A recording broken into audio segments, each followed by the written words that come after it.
He's in Both Claremont. 17 Claremont, both 17 years old. Knighton runs 999, 1007, and Slade runs 1003, 1003. It's just wild. I mean, the 999 was plus 2.7 wind, so not wind legal, but comparatively, when Bromell broke 10 in high school, it was like 4 wind. When Bowling broke 10 in high school, it was like 4.0 wind. This is only 2.7 wind. That's not that much more.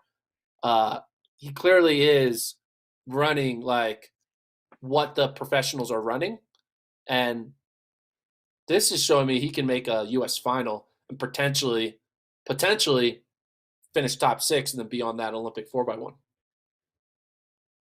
The 10-0 So in the final was just a 2.1 wind. yeah, This with both of these guys,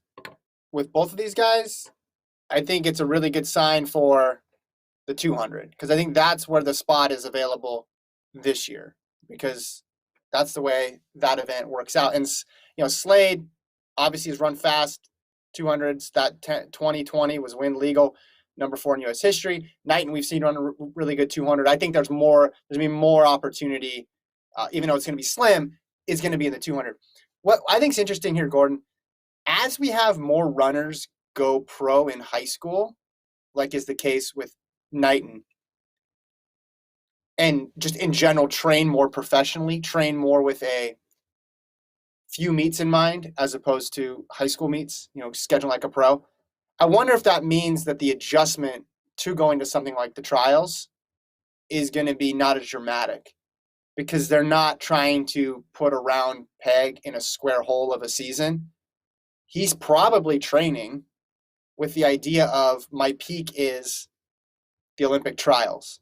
Whereas really good high schoolers before, maybe they were looking at the state meet or those all-star meets post-state meet, right? The New Balances, the Brookses, the whatever of the world, Adidases of the world, or in cross-country, the NXNs or the Foot Lockers.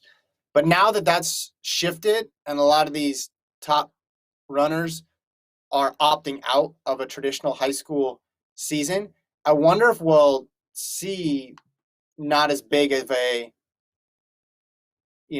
speed bump on their way to these big-time meets. Now, I say that with the knowledge that in 2016, when Lyles and Norman were high school seniors, they ran about as well as you could have hoped in the Olympic trials, and they had run high school seasons themselves. But this just becomes more and more of a trend, and if they're treating themselves like pros, it would make sense that they would look at the Olympic trials as this is when I have to get ready, not, hey, this is a nice little bonus at the end of the season. It's like, no, this is the focus of the season. do you know when are there USA juniors this year? Oh, it's I canceled. don't know. They canceled it. Because does that mean how are they picking? Because isn't there World Juniors this year? Sorry, I just found this out now. This is probably old news.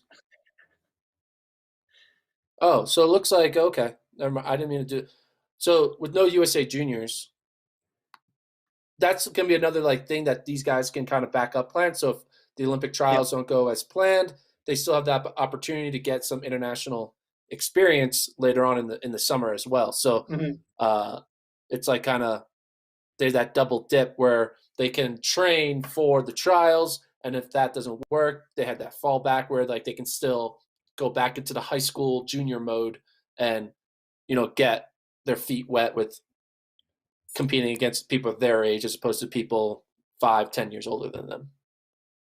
Yeah, but I don't know. Their feet are pretty wet at this point. Like all these races that they're running in, these Florida type meets are filled with pros, right? Like There's a that's. difference though, I feel. The But I think difference what's going to is happen.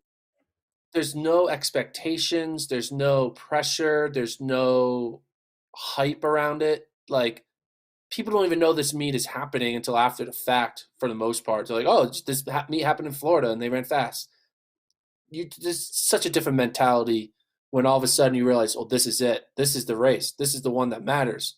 And you're just not as loose, I feel like. And so, yes, they're getting experience of racing against people that they will race against, but they have yet to get the experience of the pressure.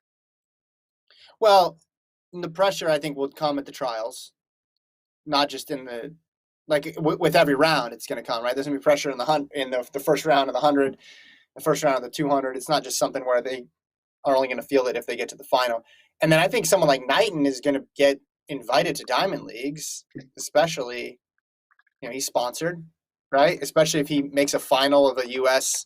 trials, like he's going to get invites to go compete overseas. I get your point that that's not a championship race, so the pressure is off, but he'll get to compete consistently against guys low 20s into the 19s.